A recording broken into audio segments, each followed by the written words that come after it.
Pada suatu hari, ada sebuah kisah dari seorang Abu Nawas.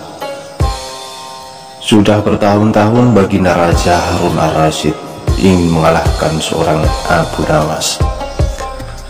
Namun perangkap demi perangkap yang selama ini dibuat, semua bisa diatasi dengan cara-cara yang cemerlang dan cerdik oleh seorang Abu Nawas. Baginda Raja tidak putus asa. Masih ada pula jaring muslihat yang telah disiapkan untuk menjerat dan menghukum seorang Abu Nawas, seorang yang cerdik. Baginda Raja beserta para menteri sering mengunjungi tempat pemandian air hangat. Beliau berkata kepada para menterinya,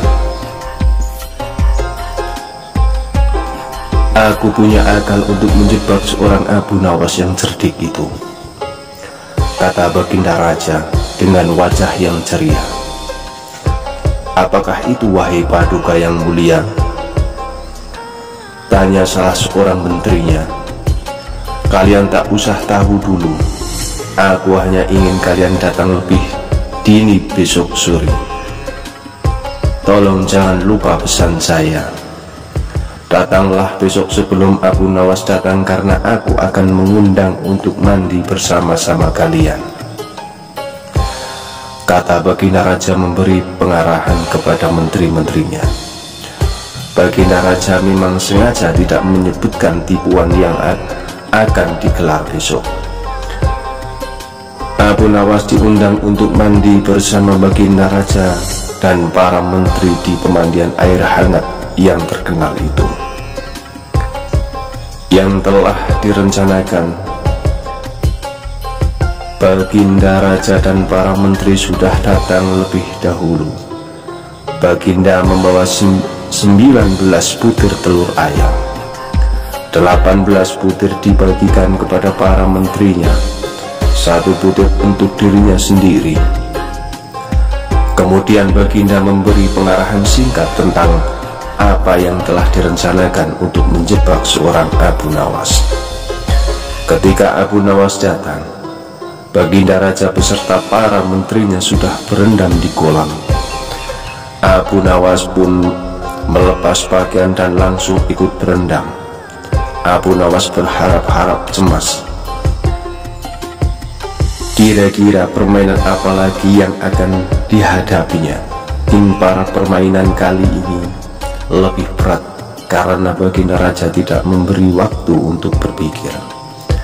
Tiba-tiba Baginda Raja membuyarkan lamunan Abu Nawas. Beliau berkata kepada Abu Nawas, "Hai Abu Nawas, aku mengundangmu mandi bersama karena ingin mengajak engkau ikut dalam permainan kami," kata Baginda Raja. "Permainan apakah itu, Paduka yang mulia?" tanya seorang Abu Nawas. "Kita sekali-kali melakukan sesuatu yang secara alami hanya bisa dilakukan oleh binatang. Sebagai manusia kita bisa melakukan dengan cara kita masing-masing," kata Baginda sambil tersenyum. "Hamba belum mengerti, Baginda yang mulia," kata seorang Abu Nawas agak ketakutan.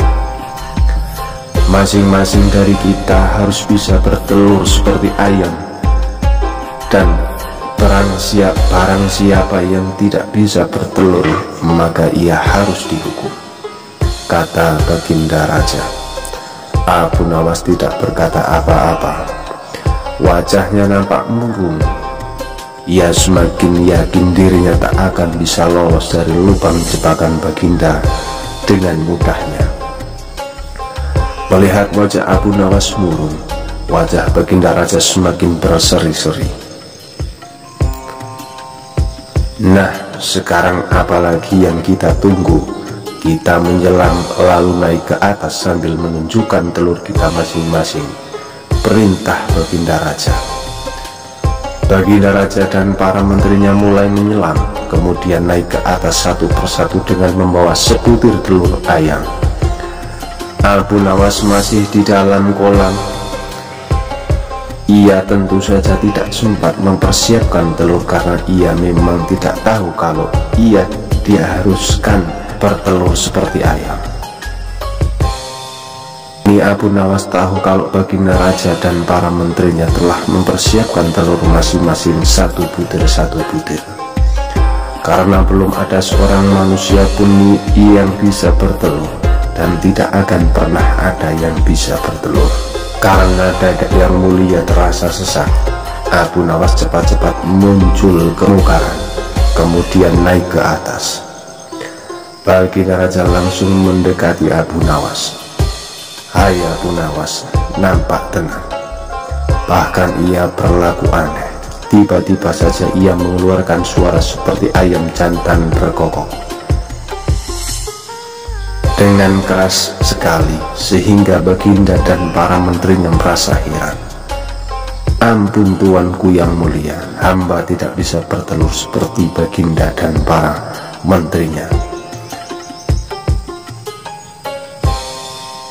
kata Abu Nawas sambil membungkuk hormat.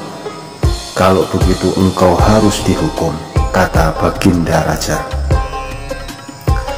"Tunggu dulu wahai tuanku yang mulia," kata Abu Nawas memohon kepada baginda raja. "Apalagi, hai Abu Nawas," kata baginda tidak sabar. "Paduka yang mulia, sebelumnya izin hamba membela diri. Sebenarnya kalau hamba mau bertelur, hamba tentu mampu. Tetapi hamba merasa menjadi ayam jantan, maka hamba tidak bertelur, betina saja yang bisa bertelur," kata Abu Nawas dengan membusungkan dadanya. Baginda raja tidak bisa berkata apa-apa.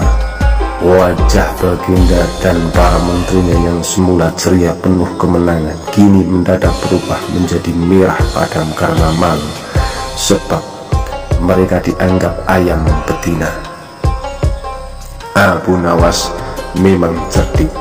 Karena merasa malu, baginda Raja Harun al-Rasyid dan para menterinya segera berpakaian dan kembali ke istana tanpa mengucapkan sepatah kata pun. Memang Abu Nawas banyak akalnya dan telah diakui oleh para ilmuwan sebagai ahli mantik atau ilmu logika.